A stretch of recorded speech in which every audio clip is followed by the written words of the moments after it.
Aqui está a tua palavra, que foi aplicada a diversas situações de Israel, mas que certamente traz princípios para a nossa sociedade, até hoje.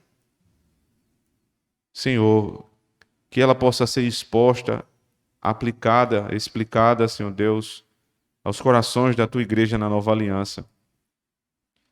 Que ela, Senhor Deus, nos mova a novos caminhos, a buscarmos a pureza, Senhor Deus, nas nossas atitudes, nos nossos olhares, em tudo, Senhor Deus, que nos cerca, para que assim o Senhor seja glorificado e o mal seja tirado do nosso meio. Nos ajuda, Senhor Deus, a dar a gravidade correta a respeito da santidade que o Senhor requer de nós e da pureza sexual que o Senhor impôs sobre o homem, porque esta é a tua lei. Nos faz ver Cristo, Senhor Deus, sendo revelado aqui, nesta manhã, para que ele purifique-nos pelo seu sangue, o sangue do Cordeiro. Amém. Nos últimos dias, nós temos assistido, né, um evento diferente ser publicado, que é o momento onde as pessoas vão se vacinar. Né? Todo mundo sempre tomou vacina e, quando a gente tomava vacina, tomava e ia embora para casa. Mas agora virou um evento. Você coloca na rede social, leva plaquinha e tudo aquilo. É todo aquele festival que é feito hoje em dia. Tudo é motivo para você aparecer.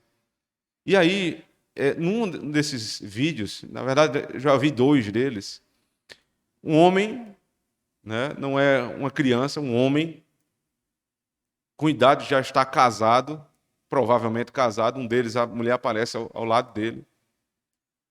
A enfermeira chega com a seringa e vai aplicar, e ele começa a chorar. Ele chora desesperadamente quando olha para a seringa, porque ele tem medo da seringa. E a mulher dele vai lá, segura ele, diz: calma, meu filho. A enfermeira vai acalentando, falando como se estivesse falando com uma criança, né? Aquele tipo de linguagem bem infantil, para que ele pudesse se acalmar, para que ele pudesse ter um pouco mais de coragem e tomar a vacina. Isso dura aí 2, 3 minutos, essa confusão toda. A mulher segura. Parece quando você vai levar um menino para vacinar, que você segura ele e ele vai ter que tomar de todo jeito, porque ele tem medo. Mas ali não era um menino, era um homem ao lado da sua esposa, com medo de uma seringa. Numa sociedade assim, numa sociedade onde os homens têm medo de tomar a vacina, o que é que a mulher pode esperar do seu marido? Porque qual o risco que traz ali uma seringa? No máximo uma furada, uma dor muito, muito, muito superficial. Se esse homem for exposto a um caso de perigo real, iminente na sua casa, o que é que essa mulher vai esperar dele? Ele não enfrenta uma seringa. Como ele enfrentaria um ladrão na sua casa? Um estuprador que quisesse tomar sua filha? Um homem mau que quisesse fazer iniquidade com os seus filhos? Na mesma hora, o que veio na minha mente foi isso. Eu acho que Ellen estava comigo, eu disse assim: veja esse vídeo aqui, Ellen. O que é que pensa uma mulher com um marido nessa situação? O que é que essa mulher pode esperar? Porque existem homens assim hoje, irmãos. Esse é só um exemplo, mas existem muitos homens frouxos na nossa época. Porque para que a mulher pudesse tomar frente das decisões, para que a mulher pudesse tomar jeito de homem, primeiro ela efeminou os homens.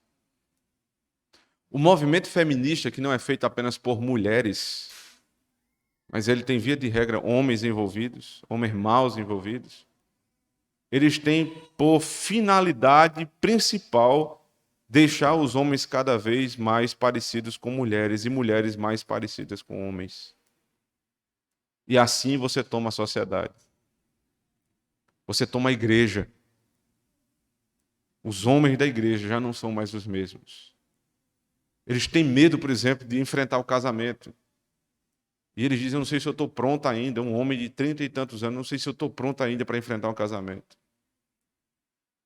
Eu não sei se eu posso lidar com uma esposa, eu não sei se ainda eu vou poder prover uma casa. E isso, irmãos, veja, ser efeminado não é só andar como mulher, requebrar como uma mulher, ter voz de mulher, não é só isso, não. É você agir e pensar como uma mulher. E com isso, eu não estou desmerecendo as mulheres, colocando-as de uma maneira inferior, mas só diferente. A mulher é diferente do homem. O apóstolo, né, Pedro, aliás, Pedro, na sua primeira carta de Pedro, capítulo 3, ele diz, deixa claro isso. Ele diz lá, com todas as letras, que é a mulher o sexo mais frágil. O homem deve considerar a condição da mulher como sendo mais frágil na relação. Então, o homem não pode ser o mais frágil na relação. Porque senão há um descompasso na casa. E, consequentemente, os descompassos na casa são um descompasso da sociedade. Deuteronômio 22, irmãos, só pode ser aplicado à nossa vida se os homens forem homens. Toda a lei que está sendo tratada aqui, ela tem como base a ordem da sociedade. O homem é o cabeça. Não só para liderar, o homem é o cabeça para guardar. O homem é aquele que vai proteger a sua casa. Seja sua esposa, sejam os seus filhos. Ele tem esta responsabilidade. E somente homens masculinos e homens com a masculinidade bíblica poderão, de alguma maneira, guardar esses mandamentos. Homens efeminados nunca guardarão os mandamentos que estão aqui. Porque eles vão guardar os mandamentos daquilo que se diz hoje como sociedade. Você não pode ser um homem tosco, um homem, uma masculinidade que não agrada à sociedade da nossa época. Aqui você tem um pai que cuida da sua filha. Você tem um marido que precisa honrar a sua esposa. Você tem a mulher sempre protegida. Esta está longe de ser uma lei de machismo. Essa é a lei que protege a mulher. Toda a responsabilidade colocada aqui no pai. O pai vai guardar a sua filha. O pai vai guardar a sua esposa. O homem, ele tem essa responsabilidade. E tudo que vai acontecer na casa é responsabilidade dele. Quer ele tenha ciência dos fatos, quer não tenha ciência do fato, o problema vai sobrar na porta da casa do pai. Numa sociedade efeminada, as coisas não vão poder ser resolvidas como é dito aqui na palavra do Senhor. Só homens masculinos é que podem cumprir a lei de Deus. Então são muitos casos que são tratados aqui, sempre em relação ao 7º mandamento, não adulterarás. Cada caso vai ser explicado, a lei vai ser imposta com a sua punição e também como a mulher vai ser guardada. O primeiro caso diz respeito a um casamento onde a mulher está sendo aborrecida. Observe verso 13. Se um homem casar com uma mulher e depois de coabitar com ela a aborrecer, e lhe atribuir atos vergonhosos e contra ela divulgar má fama, dizendo: casei com esta mulher e me cheguei a ela, porém não a achei virgem. Perceba que aparentemente há uma malícia aqui no homem, né? Um dos comentaristas que eu estava lendo, Peter Craig, ele diz assim: você não tem como asseverar, mas a estrutura do texto parece nos dizer que aconteceu uma coisa imediatamente após a outra. Ele se casou, coabitou com ela e em seguida aborreceu. Homens que só se achegam à mulher para ter os seus desejos satisfeitos. Veja, se isso aqui é um absurdo no casamento, imagine um homem que quer se deitar com uma mulher e depois nunca mais vê-la. A palavra de Deus, ela proíbe que o homem se aproveite da mulher. O homem casou com a mulher coabitou com ela, teve intimidade com ela e em seguida a aborreceu, a rejeitou. E ele tem um argumento. O argumento é: eu não a achei virgem.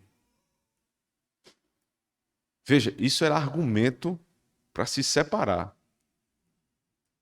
Se você encontrasse uma mulher, casasse com ela, e você não tivesse provas da virgindade daquela mulher, você poderia se separar. Quantos divórcios aconteceriam hoje se essa lei estivesse sendo colocada em vigor? Quantos divórcios? Porque as moças já não têm mais a honra de se casarem virgens. A sociedade, ela agora moldou, né? Ela moldou o relacionamento como sendo: você precisa, antes de se casar, ter algumas experiências. Então você tem experiência com um, tem experiência com outro, como se essas coisas elas não tivessem conotação moral, como se isso não trouxesse consigo consequências para a mulher. Consequências seríssimas para o casamento. Quando você se deita com uma mulher que não é tua mulher, antes do casamento, por exemplo, você está trazendo problemas sérios para aquela mulher. O marido dela não vai atê-la como Deus requeriu. Você tomou a mulher do outro. Você se deitou com aquela que foi prometida para outro. Então, não é ter experiência. Deus trata a intimidade sexual como algo extremamente grave. Então, um homem que se deita com várias mulheres, veja o tamanho da promiscuidade, da prostituição que esse homem vive. E eles não, esse tipo de homem, ele não está sendo marginalizado, não. Ele é considerado um homem de bem. Uma pessoa normal, anda no nosso meio. Muitos estão na igreja, deitando-se com uma mulher após a outra, defraudando a mulher e o marido dela.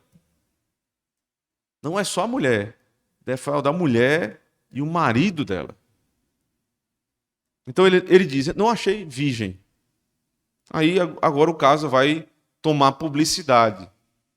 Essas coisas não vão ser resolvidas dentro de casa.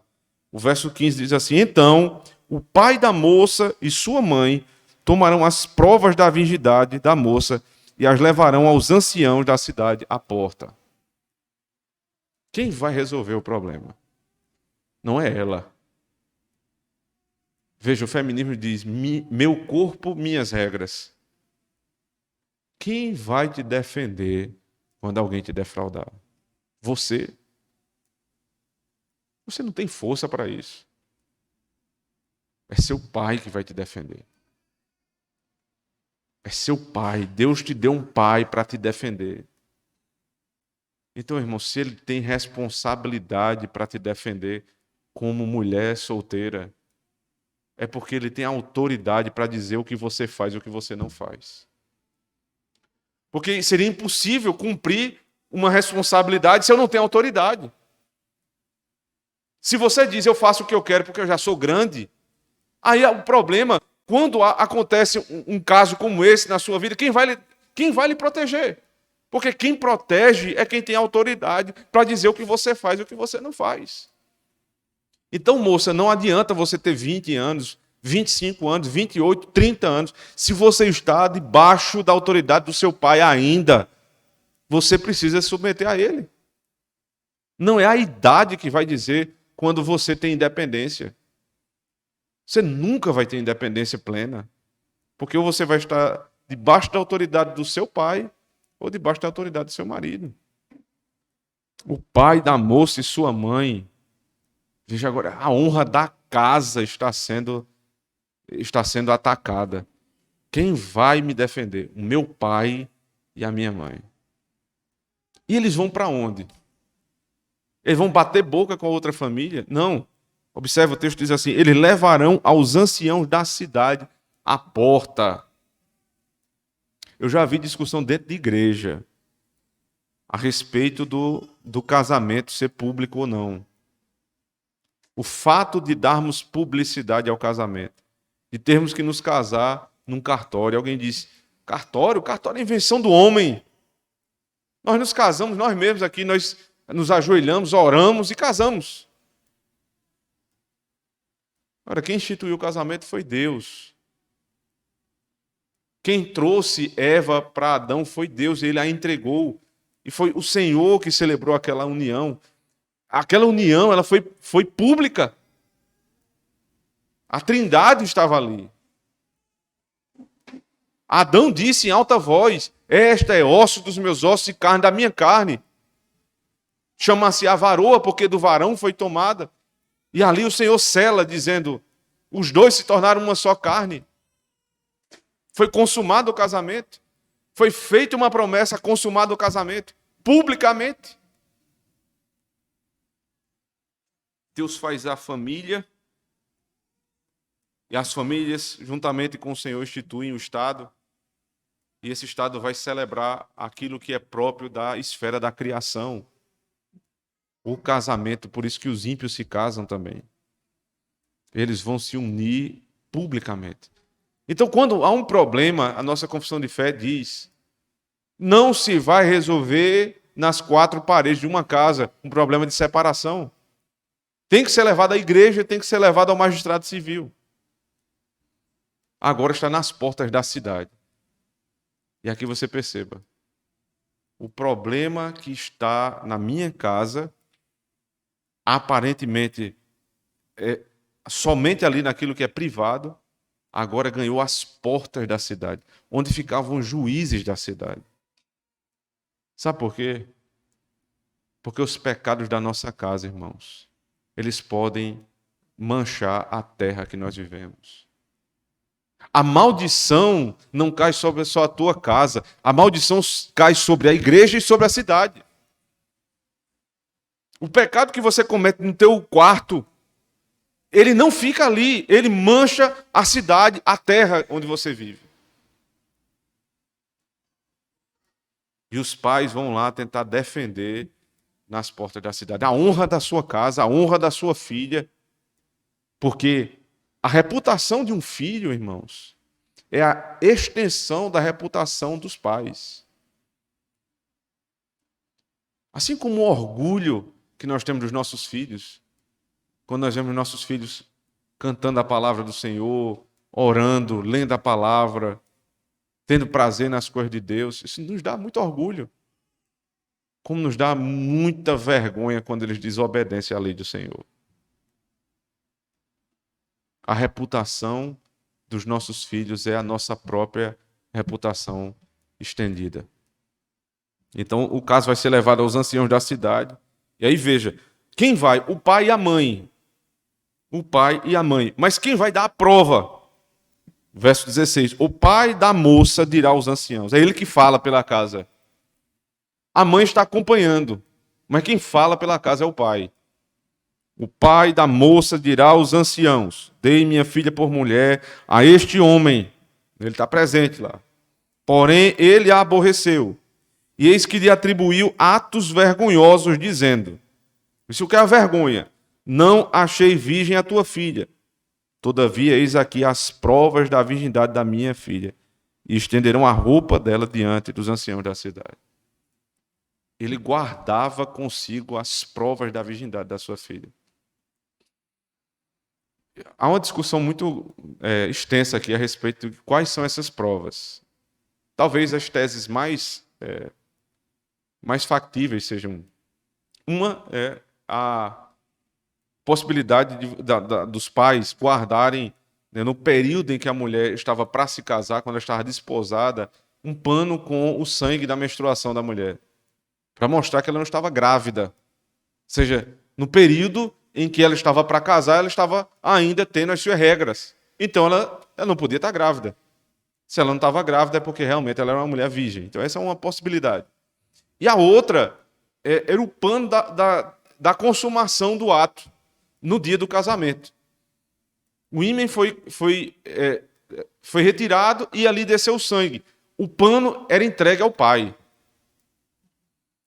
Interessante que os ciganos ainda fazem isso hoje. Eles são um povo ímpio, via de regra, mas eles têm esses costumes ainda. Eles têm esse tipo de costume. No dia do casamento, você tem ali a festa do casamento, que dura 2 dias. O primeiro dia é o dia em que eles usam o vermelho. Mas quando isso vai ser utilizado? A festa está ali rolando até um determinado momento, ali por volta da meia-noite. Então sai o casal, eles saem, vão consumar o casamento. Quando eles voltam, precisa trazer o pano vermelho. E se não trouxer o pano vermelho, a confusão está instalada. Porque o pai do rapaz vai requerer dote daquela mulher, que é o contrário, né? Ele pagava, agora ele vai requerer, porque ele foi desonrado. Porque aquela mulher que estava prometida já não é mais aquela mulher virgem, pura, que foi dita. Ou seja, um contrato que era estabelecido foi um contrato quebrado. Mas se ela aparecer ali com um pano vermelho, é porque o ato foi consumado ali, a mulher era uma mulher pura. E aí a bandeira vermelha começa a tremular e a festa continua até o dia seguinte. É uma cultura extremamente conturbada, mas preservou esse tipo de atitude que nos dá uma ideia de como essas coisas funcionavam em Israel. Então ele vai mostrar o pano. E os anciãos vão dizer, então, é mentira dele. O juiz vai julgar a causa. Com o quê? Com provas. É mentira desse homem. Ele está querendo aborrecê-la porque ele quer casar com outra. Esse homem usou essa mulher. E agora ele vai se ver com a justiça de Deus. Quem iria proteger a mulher? O pai, que seria uma espécie de advogado da sua filha, e os anciãos da cidade, os juízes, os homens. É balela dizer que os direitos das mulheres foram conquistados por elas mesmas. Isso é mentira. O feminismo nunca conquistou direito nenhum. Quem conquistou direito para as mulheres foram os próprios homens. O direito de votar, o direito de ser reconhecido, tudo foram os homens nas guerras, irmãos. Não caiam nesse tipo de conversa, é conversa da carochinha.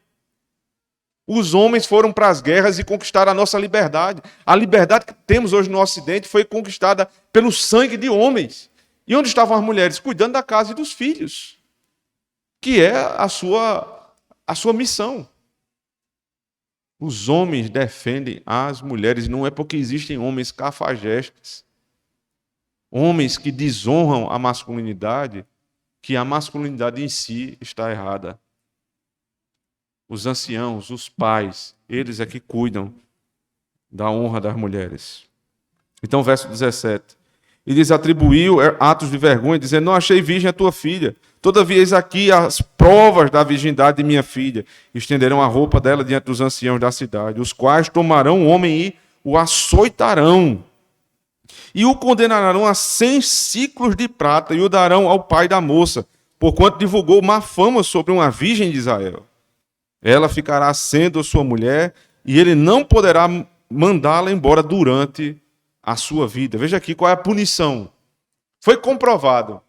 Então chama esse homem, açoita, ele vai apanhar para ele aprender a respeitar uma mulher e uma família de bem. Depois que ele apanhou ali, foi açoitado, agora você vai pagar pela desonra. Uma multa era aplicada. Mas não era qualquer multa, não. 100 ciclos de prata. Veja só. Você não tem como fazer conversão para a moeda atual. E sempre que algum comentarista faz, eu acho muito forçado, porque do tempo que ele fez a conversão, vamos dizer que ele fez certo a conversão. Para hoje, da escrita do livro para hoje, já mudou. Então, não é um caminho muito confiável. Mas 100 ciclos de prata, um ciclo de prata era um mês de trabalho de um homem comum. Seriam, então, 100 meses de trabalho. O que é que está sendo dito aqui? Praticamente, você vira escravo do seu sogro. Você virou escravo, você acabou. Por quê? Porque você não queria desonrá-lo. Não foi isso que você fez? Pois agora a desonra vai ser sua, você vira escravo dele. Porque toda a tua propriedade era transferida para o teu sogro. E aí você ia trabalhar para ele. Ou seja, você estava sob a autoridade dele. Inclusive, para ele poder saber o que é que você está fazendo com a filha dele. Vocês entendem, irmãos, que aquilo que se chama de controle excessivo dos pais, radicalismo, isso tudo é conversa de gente que quer fazer coisa errada, quer ter liberdade para fazer coisa errada. Controle é necessário. Os pais precisam ter controle dos seus filhos e punir o mal. Você desonrou uma virgem de Israel? Você que deveria honrá-la, você que deveria protegê-la, ela que é carne da tua carne. Veja, até Matthew Henry diz assim, ele diz, veja, você não deve mentir com ninguém, a respeito de ninguém. Mas mentir a respeito de alguém próximo é algo medonho, absurdo. Imagine mentir contra alguém que é a tua própria carne. Imagine isso. Que loucura em Israel. Então, ele vai ser açoitado, vai pagar uma multa de 100 ciclos, vai falir, vai virar escravo do seu sogro e ainda por cima nunca mais vai poder se separar dessa mulher. No capítulo 24, você tem a lei do divórcio. Mas a lei do divórcio não se aplica para esse aqui. Esse aqui vai ter que ficar com a mulher o resto da vida dele, para ele aprender a respeitar uma mulher. Então, o primeiro caso a respeito do adultério foi tratado. Então, vem os casos seguintes. Verso 20. Porém, se isto for verdade que se achou na moça a virgindade, então a levarão à porta da casa de seu pai, e os homens da sua cidade a apedrejarão até que morra. Pois fez loucura em Israel, prostituindo-se na casa do seu pai. Assim eliminarás o mal do meio de ti. Agora, né, o mesmo caso ainda, na verdade. Agora, não tinha prova que ela era virgem. Ela realmente tinha tido um caso com algum homem, se deitado com algum homem, e agora essa mulher ela vai ser apedrejada. Veja o problema, o tamanho do problema.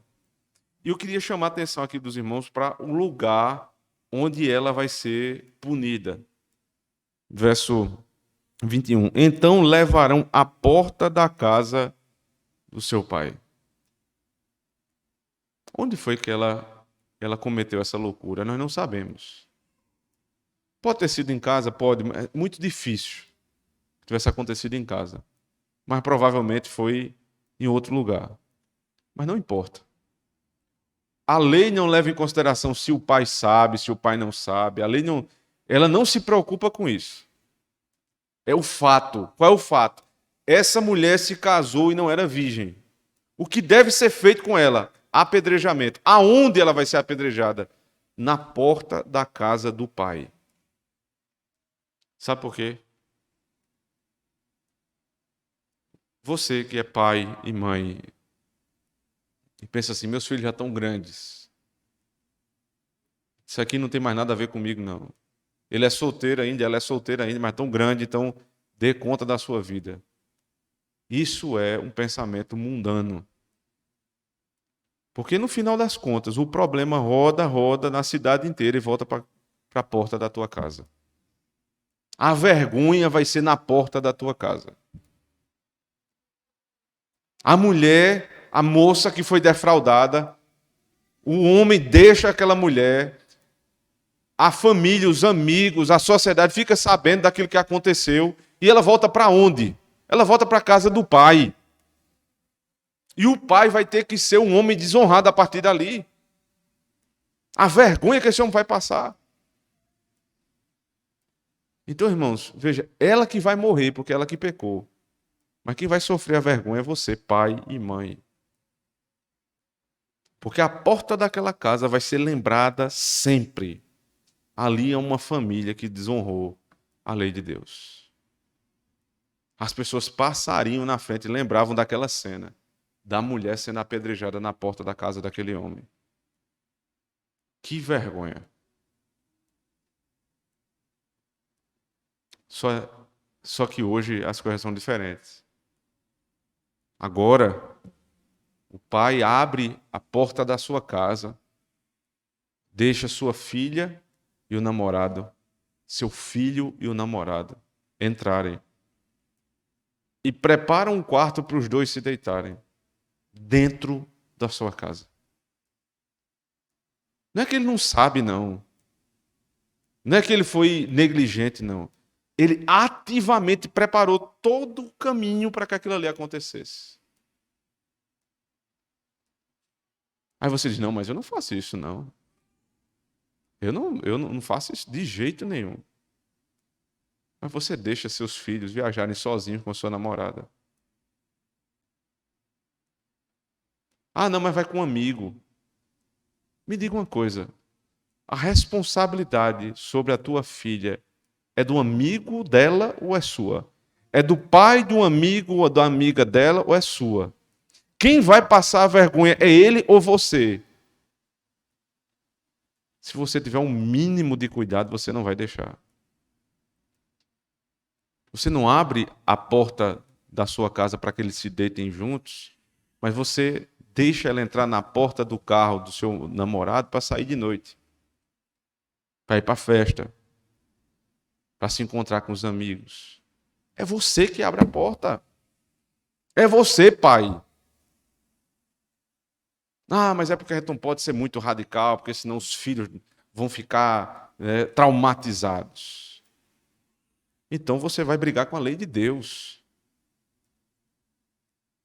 Não fica traumatizado. Sabe o que é que fica traumatizado? Uma mulher defraudada por um homem. Aí ela fica traumatizada e você o resto da sua vida. Isso traumatiza. Feche as portas da tua casa para esse tipo de coisa. Não deixe seu filho na internet sem ter o que fazer. Está fazendo o quê? Você dá um computador e tranca o menino dentro do quarto, ele vai fazer o que ali dentro? Você dá um celular 24 horas com internet para um sujeito que não tem responsabilidade sobre si, ele vai fazer o quê? Aí depois que o problema está feito, a bomba estoura, aí você fica perguntando o que é que você fez. Você fez sim. Não, isso é cinismo, irmãos. É cinismo da nossa parte. Abrimos as portas da nossa casa para todo tipo de maldade e depois a gente pergunta o que foi que a gente fez. Nós fizemos sim aquilo que era mal, porque não queremos ser taxados como radicais. Então vão ser taxados como pais desonrados, o que é muito pior. O texto continua, verso 22. Se um homem for achado deitado com uma mulher que tem marido, então ambos morrerão. O homem que se deitou com a mulher e a mulher, assim eliminarás o mal de Israel. Um homem for achado deitado com uma mulher que tem marido. Aí veja aqui a balança do Senhor, o equilíbrio. Quem vai morrer? O homem e a mulher. Não tem negócio de machismo, não. Se os dois pecaram, os dois morrerão. É por isso que o Senhor Jesus Cristo não aceitou aquela acusação contra a prostituta. Porque toda a forma estava errada ali. Só levaram ela para ser julgada. E aí o Senhor disse: se algum de vocês não tem pecado, atire a primeira pedra. As pessoas interpretam isso como se fosse que a pessoa não pode ter pecado nenhum para poder julgar o outro. Não, eles estavam em flagrante pecado ali. Porque a lei de Deuteronômio diz: cadê o homem para ser apedrejado também? Foi por isso que aquela mulher foi absolvida. Não porque ela não tivesse pecado. Grande loucura, um homem que se deita com uma mulher que tem marido. O que é que vai acontecer? Você vai eliminar o mal do meio de Israel. Você vai perceber isso várias vezes aqui sendo repetido. Eliminarás o mal do meio de ti. Quando esse tipo de situação acontece, irmãos, na igreja, a igreja não vai apedrejar as pessoas. A igreja não é o Estado. Seria o Estado que deveria cumprir essa parte da pena. Mas como é que a igreja elimina o mal? Por meio da disciplina. Por meio da disciplina. Se há adultério no nosso meio, essa pessoa precisa ser disciplinada. Se isso não acontece, então a igreja está chamando para si a maldição do pacto. Porque o mal, ele não tende a sozinho sair do nosso meio. Ele vai se enraizar, vai crescer e vai dar fruto. E nós vamos ver isso na nossa própria casa. Por isso é necessário tirar o mal do nosso meio. E aí mais um caso, verso 23. Se houver moça virgem desposada e um homem a achar na cidade e se deitar com ela, então trareis ambos à porta daquela cidade e os apedrejareis até que morram. A moça porque não gritou na cidade, e o homem porque a humilhou a mulher do seu próximo. Assim eliminarás o mal do meio de ti. Aqui já é outro caso, né? Uma moça virgem desposada. Essa palavra, ela não tem uma referência direta para a nossa época. Não existe mais o desposamento. O máximo, talvez o mais próximo disso aqui seria noivado, o mais próximo. Não é a mesma coisa. Porque aqui era um contrato pré-nupcial que as duas famílias celebravam, e nesse contrato, a partir dali, a fidelidade era exigida. As moças em Israel, elas eram desposadas muito cedo, muito jovens ainda. Né? Quando elas entravam na puberdade, 12, 13 anos, elas já entravam ali sendo desposadas. Né? Isso para, inclusive, isso chama atenção, porque isso, inclusive, ajuda a purificar a igreja. As mulheres já têm um compromisso muito cedo. As famílias elas já se uniam ali e começavam a prometer sua filha, seu filho, com consentimento. Lembre-se lá de Gênesis 24, Rebeca foi perguntada a ela, e ela diz, eu irei me casar com Isaac. Mas isso era feito muito cedo, para que não houvesse prostituição no meio. Porque pessoas que demoram muito a casar têm uma tendência muito forte a cair nesse pecado. Os homens, as mulheres esperam hoje ter 28, 30, 40. Quantos anos você vai ter para casar, meu filho? Tem que ser rápido. Não rápido no sentido de atabalhoado, de fazer tudo às pressas, sem ter condição. É por isso que o homem tem que tomar jeito de homem logo cedo. Trabalhar, ter seu sustento. E quando tiver o sustento mínimo ali, já começa a procurar uma esposa para casar. E casar logo. Logo não é casar no outro dia. Logo é conhecer a moça. Perceber que ela tem os requisitos para ser a sua esposa e não adiar aquilo que pode ser feito. Não adiar. Logo não é ser apressado. Logo também não é ser atabalhoado. Logo é fazer assim que possível. Então essa mulher virgem, desposada, ela está em contrato pré-nupcial com um homem.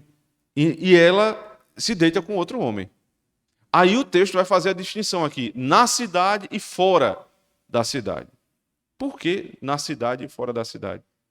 Porque o contexto vai dizer muito a respeito dessa mulher. Na cidade, se ninguém ouviu ela gritando, ela é culpada. Porque ela está numa cidade. No meio da cidade, como é que a mulher grita e ninguém ouve? Então é porque ela consentiu. Então vai morrer ela e vai morrer aquele homem. Agora, fora da cidade, veja, verso 25. Porém, se algum homem achar no campo uma moça desposada e a forçar, veja, até aqui o uso do verbo forçar é colocado, a forçar e se deitar com ela, então morrerá só o homem que se deitou com ela. Ela não tem culpa. No campo ou na cidade. Na cidade também tem outro motivo que é apontado aqui por um comentarista. Eu achei muito interessante isso. Ele diz assim: porque na cidade? Porque ela deveria estar na casa do pai. Ela deveria estar na casa do pai. O que é que ela está fazendo na cidade? O que é que ela está perambulando pela rua? Ela se colocou em risco. Então, ela precisa ser punida. Eu preciso falar com as mulheres agora, especialmente as jovens. E as casadas também. O que é que você fica batendo perna na cidade? Longe do seu marido. Veja, não é que você não pode andar na cidade, mas você precisa sempre estar sendo protegida pelo seu esposo. Não é que nunca você possa ir no centro da cidade e resolver alguma coisa. Nós não estamos falando disso aqui, não. Você tem prazer de andar com suas amigas. A modernidade agora trouxe uma loucura. As mulheres se juntam para... Elas vão viajar juntas, só as mulheres. Depois só os maridos. Você tem férias do marido. Férias da esposa. É assim mesmo, isso aqui é muito saudável para o casamento. Isso é uma loucura, irmãos. Isso te expõe. O que está sendo dito aqui é: você não pode se expor ao perigo, mulher. Se você for exposto ao perigo e cair, você não tem como se safar disso. A lei de Deus vai te punir. Porque você estava na cidade em vez de estar com seu pai ou com seu marido. Agora que está no campo, ou seja, que tomou os cuidados, mas estava no campo. Como é que ela vai se safar disso? Foi um homem mais forte do que ela que forçou ela a se deitar. Então esse homem é que vai ser punido. Quem vai punir o homem mau? Os homens bons. Quem é que vai guardar a mulher que foi vítima de estupro? Os homens bons da cidade. O que dizem hoje é o seguinte: existe uma cultura do estupro. E aí, por conta da cultura do estupro, o que é que as mulheres vão fazer? Elas vão se casar entre si. Pense num argumento louco, né? Quer dizer que é assim que resolve? Não. Quem sempre resolveu os problemas dos homens ruins foram os homens bons. Porque só quem tem força para ir contra um homem mau são os homens bons. Não são as mulheres. Os homens bons é que resolvem os problemas da sociedade má. E essa mulher, ela vai ser livre. Veja, verso 26, a moça não fará nada. Ela não tem culpa de morte, porque como um homem que se levanta contra o seu próximo e lhe tira a vida, assim também é este caso. É que, preste atenção, não é pedido prova de que ela gritou. Percebeu isso? Ela não tem que provar que não gritou. Se ninguém ouviu e se ela está no campo, é porque ela gritou. Isso aqui hoje é chamado de presunção de inocência. Porque eu devo sempre pensar o melhor do meu próximo. As mulheres da igreja são mulheres puras. São mulheres santas. Então eu sempre devo pensar o bem delas. Se ela está falando aquilo ali, é verdade. Eu não vou baldar a palavra de uma mulher. O meu trabalho aqui é defendê-la. Então, quando entra alguém no gabinete pastoral, uma mulher entra ali e diz: essas coisas aconteceram, e tem um homem envolvido, a tendência do conselho deve sempre dar peso à palavra da mulher e perguntar: o que é que está acontecendo aí? O tratamento é muito diferente. Não se trata uma mulher como se trata um homem. Esse homem é malicioso, então ele tem que ser inquirido. A mulher, ela estava, veja, ela não estava na cidade perambulando, ela estava cuidando das coisas ali do campo. E foi apanhada por um homem mau. E aí, nos aproximando do fim, verso 27, pois a achou no campo, a moça desposada gritou, e não houve quem a livrasse.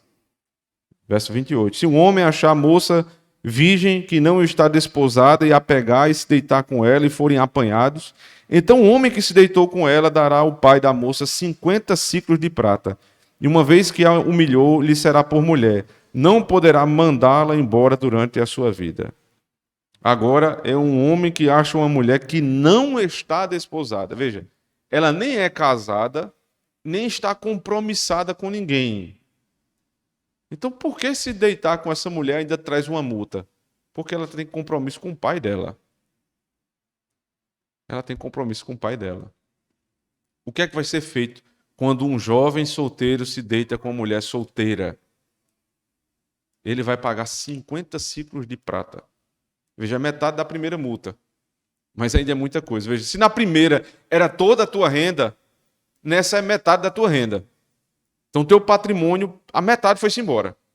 Só por conta disso aqui. O que é que você vai fazer? Ele vai pagar e tem uma coisa, ele vai se casar com ela. Isso deve acontecer. Defraudou a mulher, case com ela. Nunca mais vai poder se separar dela. O que é que está sendo estabelecido aqui, irmão? Mais uma vez, reforçado. O homem não pode se aproveitar de uma mulher. Quem garantia a lei? Os homens. As mulheres não poderiam garantir essa lei. Como é que as coisas são tratadas hoje na igreja? Um homem se deita com a sua namorada, o que é que ele faz depois? Pede desculpa. Ele foi mal aí, desculpa, não queria fazer isso. Vai embora. Ele vai namorar com a próxima, e com a próxima, e com a próxima.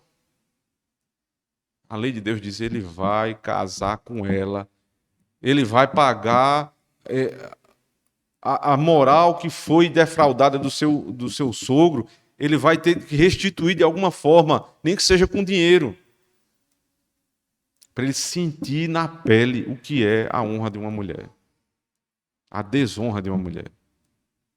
E aí, por fim, verso 30 diz, nenhum homem tomará a sua madrasta e não profanará o leito do seu pai. Você vem lendo o texto, quando chega nesse versículo, você diz assim, parece que aqui Moisés, ele saiu de onde ele estava escrevendo, resolveu umas coisas e voltou, porque não tem nada a ver. Ele fugiu do sentido do texto, mas não fugiu, não. Nós é que às vezes não temos a capacidade de compreender o que ele quer dizer. Onde é que estavam os problemas da imoralidade? Estava na cidade, estava no campo, estava nos relacionamentos ali entre noivo, casado. Esses problemas eles vão se avolumando tanto que a mente dos sujeitos, a mente da sociedade, ela vai se pervertendo cada vez mais. Isso não vai, se você não freia, se você não elimina o mal, ele vai se alastrando. Até o ponto que ele chega a um lugar inimaginável. Um filho que se deita com a sua madrasta. Isso aqui é o ápice da perversão. Aí você diz, não, mas isso é impossível um negócio desse acontecer. Aí o apóstolo Paulo, na primeira carta aos Coríntios, capítulo 5, diz, eu sei que está acontecendo no vosso meio algo que nem entre os ímpios é bem visto. Um homem que se deita com a mulher do seu pai. Não é a mãe, é a madrasta dele. Alguém que é responsável por tamanha perversão. Aí ele diz, eu, juntamente com vocês e o Espírito de Deus, ordeno que seja retirado, veja as palavras do Paulo, retirado do vosso meio quem tamanho ultraje fez. Ele não mandou apedrejar, mas ele tomou a linguagem do Antigo Testamento e aplicou à igreja. Elimine, discipline, tire da sede do Senhor aquele que tamanho ultraje cometeu. Se não fizermos isso, irmãos, a imoralidade tomará conta da nossa igreja. E sabe qual é o problema? O problema é que a desonra e toda a vergonha desses casos vai recair sobre a tua porta. O problema acontece, mas minha filha foi para uma festa e acabou se embriagando e deitou com um homem. O problema volta para a tua casa. Minha filha engravidou do namorado dela. Volta para a tua casa. Minha filha se separou do marido, agora não tem para onde ir. Volta para a tua casa. Roda o problema e volta para a tua porta. Não vacile com seus filhos. Não afrouxe a rédea. Não caia nessa historinha de que você vai ser chamado de radical. Problema, veja o filho desse povo que chama os outros de radical como são. Veja como são. E agora eu queria falar para quem já cometeu um desses pecados aqui E pela dureza da lei, pela força da lei, fica se tremendo aqui, sem saber qual a esperança que tem. Irmãos, em nós não temos esperança nenhuma. Mas se você abrir comigo, a carta aos Efésios, no capítulo 5.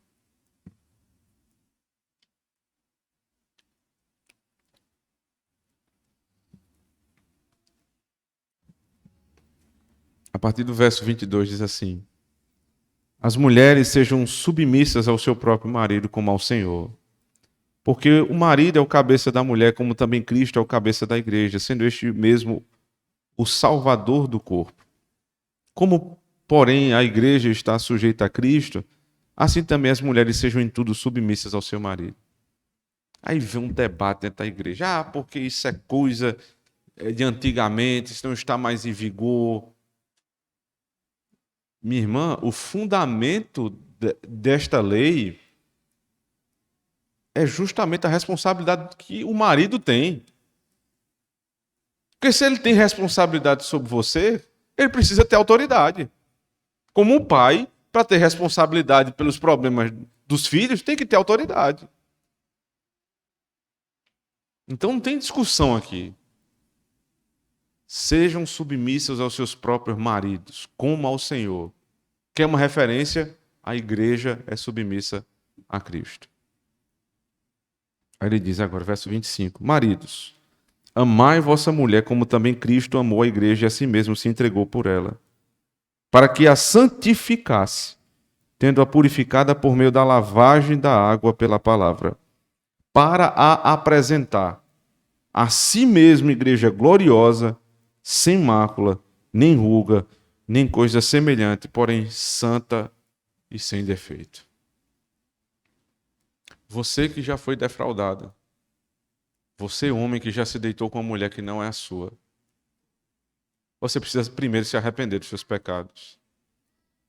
Você precisa confessar o seu erro. Mas não precisa ter desespero. Porque existe um marido, um único marido, que deu a sua vida por essa mulher que vivia em prostituição. A igreja, né, como a gente leu lá no comecinho do culto, em Isaías 58, era como uma prostituta. Foi arrancada do prostíbulo. O Senhor a lavou com água pura. O Senhor a deu vestes novas. O Senhor a honrou e casou-se com ela. E quem é louco de dizer que essa mulher não é santa? A igreja é santa. Então, as mulheres que foram defraudadas antes do casamento, se arrependerem dos seus pecados e não caírem mais neles, elas podem ter certeza, o Senhor te purificou. Não vai ser uma prova física, não vai ser o teu sangue que vai te purificar. É o sangue do Cordeiro. O sangue do Cordeiro que te purifica. E agora, minha irmã, se você tem uma visão equivocada a respeito do teu pai ou do teu marido, você precisa rever e dizer, graças a Deus por esse homem que me protege.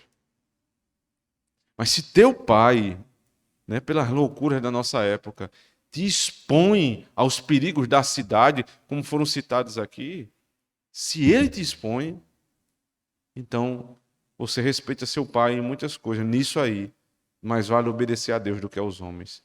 Não vá pelo caminho que ele lhe permite. Porque ele vai ser desonrado. E ele pode até nem dar valor a isso. Mas a tua alma você precisa dar valor. Não faça tudo que os seus pais deixam você fazer, se esse tudo lhe expõe aos perigos da cidade. Preserve-se a você mesmo. E você, homem, jovem da igreja, você foi colocado nesse mundo. Você tem braços que têm músculos fortes. Não é para forçar uma mulher a nada. Não é para defraudar uma mulher. É para você protegê-la. É para você protegê-la. Como Cristo protege a sua igreja. Que o Senhor nos dê pureza no nosso meio, irmãos. Amém. Oremos a Ele. Senhor, obrigado pelas ricas misericórdias do Senhor sobre nós, que são reveladas em Cristo nosso Senhor. E nos ajude, Senhor Deus, a ver no nosso meio pureza de pensamentos, de atos, pureza nas famílias, Senhor. Nos ajude a eliminar o mal do nosso meio. E que não tenhamos medo, Senhor Deus, nem muito menos vergonha de sermos taxados pelo mundo de radicais ou de qualquer coisa dessa natureza. O problema deles, Senhor, eles vão colher na sua própria porta a vergonha que estão plantando. Que nós sejamos rígidos como rígida é a tua palavra. Que nós sejamos, Senhor Deus, graciosos como gracioso é o Senhor, para restaurar aquele que foi caído, para ter misericórdia daquele que se arrependeu. Em Cristo nós te pedimos. Amém.